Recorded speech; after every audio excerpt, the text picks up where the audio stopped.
ಪ್ರತಿಭಟನೆ?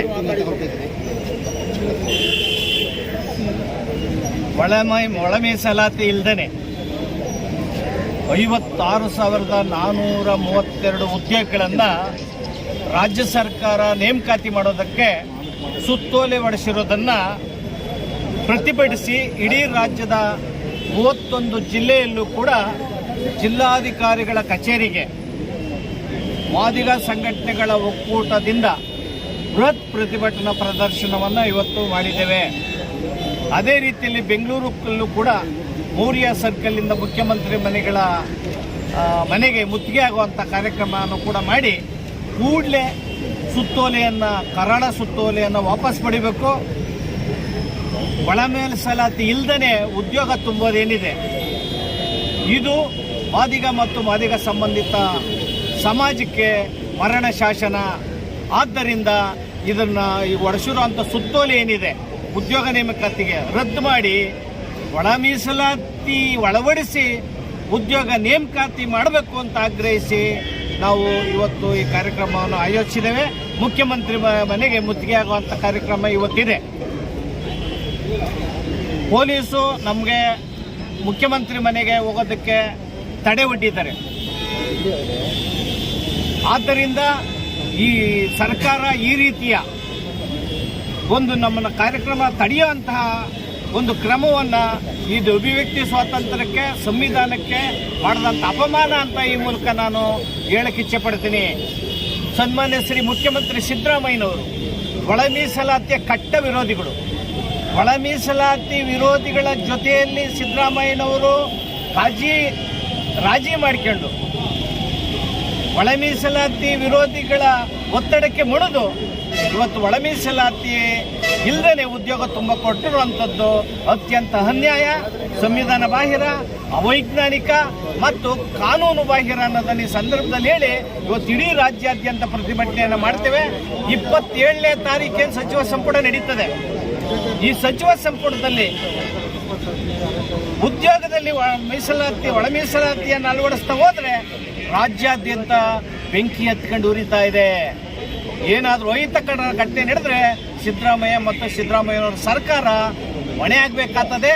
ಮತ್ತೆ ನೀವು ಉದ್ಯೋಗ ಇಲ್ಲದೇ ಒಳ ಮೀಸಲಾತಿ ಇಲ್ಲದೇ ಉದ್ಯೋಗ ನೇಮಕಾತಿ ಮಾಡಿದರೆ ಏನು ಉಪಚುನಾವಣೆ ಇರುತ್ತೆ ದಾವಣಗೆರೆ ಬಾಗಲಕೋಟೆ ನಾವು ಸೋಲಿಸೋ ಅಂಥ ತೀರ್ಮಾನವನ್ನು ನಾವು ಎಲ್ಲ ಸಮಾನ ಸಂಘಟನೆಗಳು ತೀರ್ಮಾನವನ್ನು ತಗತ್ತೀವಿ ಅಂತ ನಾವು ಈ ಮೂಲಕ ಒತ್ತಾಯವನ್ನು ಮಾಡೋದ್ರ ಮೂಲಕ ಏನು ಒಳ ಮೀಸಲಾತಿ ವಿರೋಧ ಮಾಡಿ ಜಟಾಪಟಿ ಮಾಡಿ ಹೋರಾಟಗಳನ್ನು ರೂಪಿಸಿದರೆ ನೀವು ಅಂಬೇಡ್ಕರ್ ಚಿಂತನೆ ವಿರೋಧಿಗಳು, ಸಂವಿಧಾನದ ವಿರೋಧಿಗಳು, ಮತ್ತೆ ಒಳ ಮೀಸಲಾತಿ ಅಳವಡಿಸೋಂಥದ್ದು ಒಳ ಮೀಸಲಾತಿ ಕೊಡೋಂಥದ್ದು ಸಾಮಾಜಿಕ ನ್ಯಾಯ. ಈ ಸಾಮಾಜಿಕ ನ್ಯಾಯವನ್ನು ಯಾರು ವಿರೋಧ ಮಾಡ್ತಾ ಇದ್ದೀರಿ ನೀವು ಮನುಷ್ಯರ ವಿರೋಧಿಗಳು, ಒಳ ಮೀಸಲಾತಿ ವಿರೋಧಿಗಳು, ಅಂಬೇಡ್ಕರ್ ವಿರೋಧಿಗಳು ಮತ್ತು ಮನುವಾದಿಗಳು ಮತ್ತೆ ನ್ಯಾಯಾಲಯ ಕೊಟ್ಟಿರುವಂಥ ತೀರ್ಪಿನ ವಿರೋಧಿಗಳು ಅಂತ ಹೇಳೋದ್ರ ಮೂಲಕ ನಾವು ಖಂಡಿಸ್ತೇವೆ. ಕೂಡಲೇ ಈ ಥರದ ಒಂದು ಇಡೀ ಸಮಾಜವನ್ನು ಒಡೆಯುವಂಥ ಕೆಲಸಕ್ಕೆ ನೀವು ಹೋಗಬಾರ್ದು. ಈ ಸಮಾಜವನ್ನು ಸಮಷ್ಟಿಯಲ್ಲಿ ಬಾಬಾ ಸಾಹೇಬರು ಏನು ಕಟ್ಟಿದ್ರು, ಈ ಸಮಷ್ಟಿಯಾಗಿ ಸಮಾಜವನ್ನು ಕಟ್ಟಿ ಈ ದೇಶವನ್ನು ಆಳೋದ್ರ ಕಡೆ ಹೋಗಬೇಕೇನ ನೀವು ಕೂಡ ಮನುವಾದಿಗಳಾಗಿ, ಅಂಬೇಡ್ಕರ್ ವಿರೋಧಿಗಳಾಗಿ, ಸಮಾಜ ವಿರೋಧಿಗಳಾಗಿ ವರ್ತನೆ ಮಾಡ್ತಾ ಇದ್ದೀರಲ್ಲ, ನೀವು ಇಡೀ ಸಮಾಜದ ವಿರೋಧಿಗಳು. ಒಳ ಮೀಸಲಾತಿಯನ್ನು ನಾವು ಯಾವುದೇ ಬೋವಿ ಕೊರ್ಮ ಕೊಡಬೇಡಿ ಅಂತ ನಾವು ಹೇಳ್ತಾ ಇಲ್ಲ, ವಲಯ ಸಮಾಜಕ್ಕೆ ಕೊಡಬೇಡಿ ಅಂತ ಹೇಳ್ತಾ ಇಲ್ಲ. ಪರಿಶಿಷ್ಟದಲ್ಲಿ 101 ಜಾತಿಗಳಿಗೂ ಅವರ ಜನಸಂಖ್ಯೆಗೆ ಆಧರಿಸಿ ಕೊಡಿ ಅಂತ ಹೇಳುವಂಥದ್ದು ಇದೆಯಲ್ಲ, ಇದಕ್ಕಿಂತ ಬೇರೆ ಏನು ಹೇಳೋಣ? ಸಾಮಾಜಿಕ ನ್ಯಾಯ ಇದು. ಈ ಪರಿಶಿಷ್ಟರಲ್ಲಿ ಕಟ್ಟಕಡೆ ಸಮಾಜ ಏನಿದೆ, ಮನವರುವಂಥ ಸಮಾಜ ಏನಿದೆ, ಕೈಯಲ್ಲಿಗೆ ಕಸವನ್ನು ಬಳಿಯಂಥ ಚರಂಡಿಯನ್ನು ಸ್ವಚ್ಛ ಮಾಡುವಂಥ ಸಮಾಜ ಏನಿದೆ, ಚಪ್ಪಲಿ ಹೊಲಿಯಂಥ ಸಮಾಜ ಏನಿದೆ, ಇಂಥವ್ರಿಗೆ ಮೀಸಲಾತಿ ಕೊಡಿ ಅಂತ ಹೇಳಿ ಮಾಡಿದ್ದು ಸಂವಿಧಾನದಲ್ಲಿ ಬಾಬಾ ಸಾಹೇಬ್ ಅಂಬೇಡ್ಕರ್. ಇದು ಅತ್ಯಂತ ಮಾನವೀಯತೆ ಕೆಲಸ. ಇಂಥ ಮಾನವೀಯತೆ ಕೆಲಸದಾಗ ಅಮಾನವೀಯ ಕೆಲಸಗಳನ್ನು ಮಾಡೋದ್ರ ಮೂಲಕ ಇಡೀ ಸಮಾಜವನ್ನು ಮಿಸ್ಗೈಡ್ ಮಾಡ್ತಾ ಇದ್ದೀರಿ, ದಿಕ್ಕು ತಪ್ಪಿಸ್ತಾ ಇದ್ದೀರಿ. ಅದಕ್ಕೆ ಸಿದ್ದರಾಮಯ್ಯನವರು ಬೆಂಬಲ ಕೊಡ್ತಾ ಇದ್ದಾರೆ. ಈ ಒಳ ಮೀಸಲಾತಿ ಪ್ರಕ್ರಿಯೆಯನ್ನು ಮುಂದೂಡೋದ್ರ ಮೂಲಕ ನೀವು ಈ ಸಮಾಜವನ್ನು ಕಿತ್ತಾಡಂಗೆ ಮಾಡ್ತಾ ಇದ್ದೀರಿ, ಜಟಿಲವನ್ನು ಮಾಡ್ತಾ ಇದ್ದೀರಿ. ಈ ಸಮಸ್ಯೆಯನ್ನು ಉಲ್ಬಣ ಮಾಡ್ತಾ ಇದ್ದೀರಿ. ಈ ಸಮಾಜ ಕಿತ್ತಾಟ ಮಾಡಿ ಅಂತ ಮಾಡ್ತಾ ಇದ್ದೀರಿ. ಅದೇ ಮೇಲ್ಜಾತಿಯ MLAಗಳು, ಮಂತ್ರಿಗಳು ಬಾಯಿ ಕಟ್ಕೊಂಡು ಸುಮ್ಮನೆ ಇದ್ದೀರಿ. ನಾವೇ ನಿಮ್ಗೆ ಮತ ಹಾಕಿಲ್ವಾ? ಮಲೆ ಮಾದಿಗರ ಮತ ಹಾಕಿಲ್ವಾ? ಮಾದಿಗ ಸಂಬಂಧಗಳು ಮತ ಹಾಕಿಲ್ವಾ? ನೀವು ಕೂಡ ಮುಂದೆ ಬಂದು ಈ ಒಂದು ಜಟಿಲವಾದ ಸಮಸ್ಯೆಯನ್ನು ಬಗೆಹರಿಸಬೇಕು.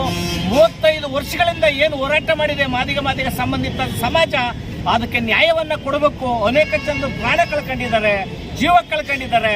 ಇದನ್ನು ನೋಡಬೇಕು ಮಾನವೀಯತೆ ದೃಷ್ಟಿಯಿಂದ ಅನ್ನೋದನ್ನ ಈ ಮೂಲಕ ಇಡೀ ಎಲ್ಲ ನಮ್ಮ ದಂಡೋರದ ಅಧ್ಯಕ್ಷರಾದ ಶಂಕರಪ್ಪನವರು, MRHS ಕೇಶವಮೂರ್ತಿಯವರು, ಮತ್ತೆ ನಮ್ಮ ವಿಶ್ವ ಆದಿಜಾಂಬುವ ಸಂಘದ ಡಾಕ್ಟರ್ ಭೀಮರಾಜುರವರು, ಲಿಂಗರಾಜುರವರು, ಮತ್ತೆ ನಮ್ಮ ಕೃಷ್ಣ ಬಹುಜನ ಸಂಘಟನೆಯ ಅಧ್ಯಕ್ಷರಾದ ಕೃಷ್ಣಪ್ಪನವರು, ಮತ್ತೆ ನಮ್ಮ ಮುಂದರಾಜುರವರು, ಕೈವಾರದ ದೇವರಾಜುರವರು,